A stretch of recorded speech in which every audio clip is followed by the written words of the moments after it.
గోరి ఇటు సికింద్రాబాద్కి మొదట ప్రత్యక్షమైన నేపథ్యంలో కూడా కొన్ని అంశాలను కొన్ని వివాదాలు లేవనెత్తింది. సో అనంతరం కూడా ఆమె రెండు తెలుగు రాష్ట్రాల్లో పర్యటించడం, అనంతరం గుజరాత్కి వెళ్ళడం, ఉత్తరప్రదేశ్కి వెళ్ళడం, ఇటు ఆమె మరికొన్ని అంశాల్లో కూడా వెళ్ళిన నేపథ్యంలో ఇటు పోలీసులు అయితే ఎట్టకేలకు మోకిలా పోలీస్ స్టేషన్లో చీటింగ్ కేసు నమోదైన నేపథ్యంలో ఇటు పోలీసులు అయితే అరెస్ట్ చేసి ఇప్పుడు కోర్టుకు తరలించారు. కోర్టు రిమాండ్ విధించిన నేపథ్యంలో 14 రోజుల రిమాండ్ విధించినట్టు తెలుస్తుంది. ఒక న్యాయవాది మాట్లాడుతున్న ఒకసారి మనం ఏం ఆధారాలు ప్రొడ్యూస్ చేశారు? ఆధారాలు అంటూ కోర్టులో ఏం చేసిరు అన్నది తెలియదు. బట్ ఏంటంటే వాళ్ళ మీద ఉన్న అలిగేషన్ ఏంటంటే బయటెక్కడనో వాళ్ళ దగ్గర డబ్బులు తీసుకొని వాళ్ళ దగ్గర ఏదో చేస్తాము, ఇంకా పూజలు పునస్కారాలు అట్లాంటివి చేసి మీకు ఏమంటారు విముక్తి కల్పిస్తామని అట్లాంటి కొన్ని విషయాలు తీసుకొని మోసం చేస్తున్నట్టుగా సమాచారం ఉంది. అదే విషయమై కంప్లైంట్ చేస్తున్నారు. మన జడ్జి ముందు మాట్లాడే అవకాశం ఉందా? నేను తప్పు చేయలేదు, కావాలని పెట్టారని అట్లా ఏమైనా విన్నపించుకుందా?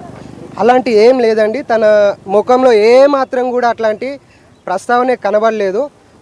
కోర్టు వారు అడిగినా కూడా బాధ లాంటి విషయాలు కూడా తన ఫేస్లో ఎట్లాంటి సందర్భంలో కూడా మేము చూడలేకపోయాము. ఇరికిపోయాను, కోర్టుకు వచ్చాను, జైలుకి పోతున్నాను పశ్చాత్తాపం ఏం లేదు. అట్లాంటి పశ్చాత్తాపం అన్నది ఏం మాత్రం కూడా ఆమె ముఖంలో కనబడలేదు. కోర్టు వారు అడిగారు, అడ్వకేట్ కూడా పెట్టుకునే స్తోమత లేదని మాత్రమే ఆమె చెప్పే ప్రయత్నం చేశారు. కానీ మరి తను కార్లు అవన్నీ చాలా మెయింటైన్ చేస్తారు, కానీ అడ్వకేట్ను పెట్టుకునే పరిస్థితి కూడా లేదని చెప్పేసి వారు చెప్పడం అన్నది కొంచెం సిగ్గుచేటే. సాక్ష్యాలు కోర్టుకి ప్రొడ్యూస్ చేశారు పోలీసులు? తెలియదండి. ఇప్పటికిప్పుడు వాదనలు అంటూ ఏమి జరగవండి. కేవలం ఇది తనని కస్టడీలోకి తీసుకోవడం మాత్రమే. రిమాండ్ చేశారు, తను కస్టడీలో ఉండి 1 వీక్ చేశారండి. 1 వీక్ తర్వాత వారికి కస్టడీలో వాళ్ళను ఎంక్వైరీ చేసిన తర్వాత ఏంటన్నది సాక్ష్యాధారాలు మొత్తం పోలీసు వాళ్ళు మీకు విన్నవిస్తారు. పోలీసులు కస్టడీ కావాలని కోరారా? మళ్ళీ కస్టడీ ఆల్రెడీ విధించింది కోర్టు. ఫర్దర్ గా కావాలంటే కోర్టు వారిని అడుగుతారు.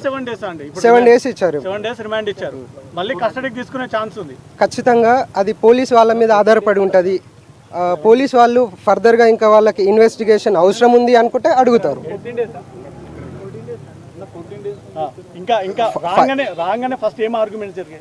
ఆర్గ్యుమెంట్ ఏం ఉండవండి. ఇది ఓన్లీ వాళ్ళని విచారణ సమయం మాత్రమే.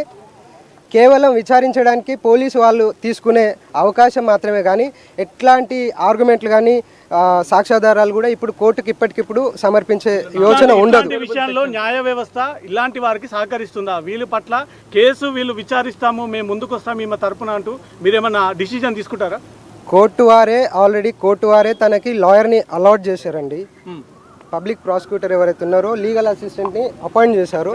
మన అన్నగారు ఉన్నారు. ఏం జరిగింది ఈ రోజు రాగానే? తనకు 14 రోజుల జ్యుడిషియల్ కస్టడీకి రిమాండ్ విధించారు. మెజిస్ట్రేట్ గారు ఆమె తరపున